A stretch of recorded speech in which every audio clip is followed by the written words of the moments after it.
To our meteorologists, Scott, Haney, Mike Slifer, for the latest here on your forecast. Yeah, you're going to have to turn on your heart light this morning as opposed to some lights. 11,000 now, over 11,000 Yeah, outages. it's like as soon as they get some restored, it just goes up a little bit. Right. Mike, let's talk about some of the past snow events. The most recent, 6 inches, that was just a couple of weeks ago. Yep.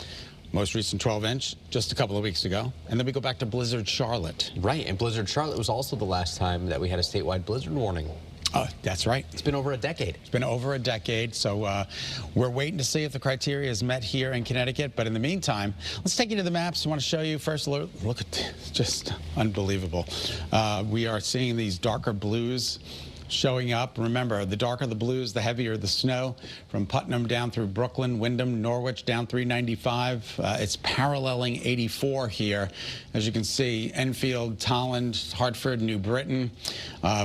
Mike, thank you so much for zooming in. I appreciate that.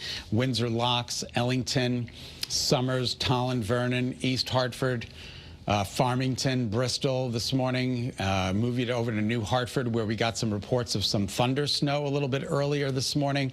And we'll take you in right now to Warren, Connecticut. You can see here these bands of blue setting up. You've got it in Bantam, Warren, Litchfield, Harwinton, Torrington, Goshen. It's just all over the place. So Blizzard Calvin today for that heavy snow. And this is a different type of snow than we had from Benjamin. And for more on that, we're going to send it to Mike Slifer. Mike, tell us about the ratios. Heading over there right now. Oh, sorry. That's all right. Hurry up. Get in place. Listen, from driving radar to talking snow ratios, here we go. We want to start this off by saying, you know, we're going to just baseline this easy math. We'll say an inch of water. So this would be the liquid equivalent if you were to melt down the snow. With Benjamin, if you'll recall, we were talking about a light, fluffy consistency, and the snow itself was rather easy to move despite the higher totals. Bit of a different story today.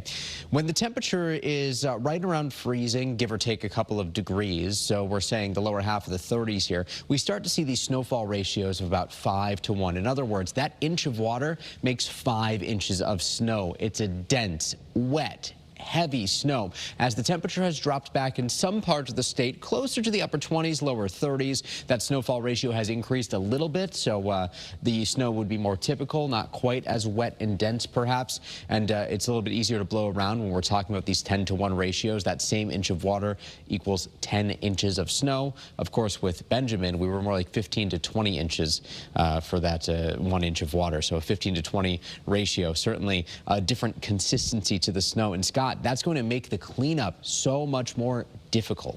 Hey, Mike. Yes. You're very good at what you do. Thank you. I appreciate that. Just like right back at you. Just letting you know. Yeah. Right now, heavy snow, very windy, snow 2+ inches an hour with gusts to 50. We saw 50, Mike and I saw 53-mile-an-hour wind gusts this morning. We were like, whoa. We had sustained winds of 30 to 33 miles an hour. Sustained. The gusts were over 50 miles an hour, and that'll continue through the next several hours. Snow tapers and the wind relaxes between noon and about 5 p.m. Your forecast for today, of course, Blizzard Calvin is with us all day. Temperatures are pretty close to where they are right now. They might climb a degree or two warmer. And then breezy, cold tomorrow, 41, typical overnight low. We're going to be at 28. 37 with some snow showers falling on Wednesday, some rain and snow showers on Thursday.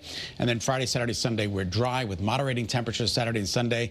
Hopefully a lot of melting will be taking place over the weekend, Kate.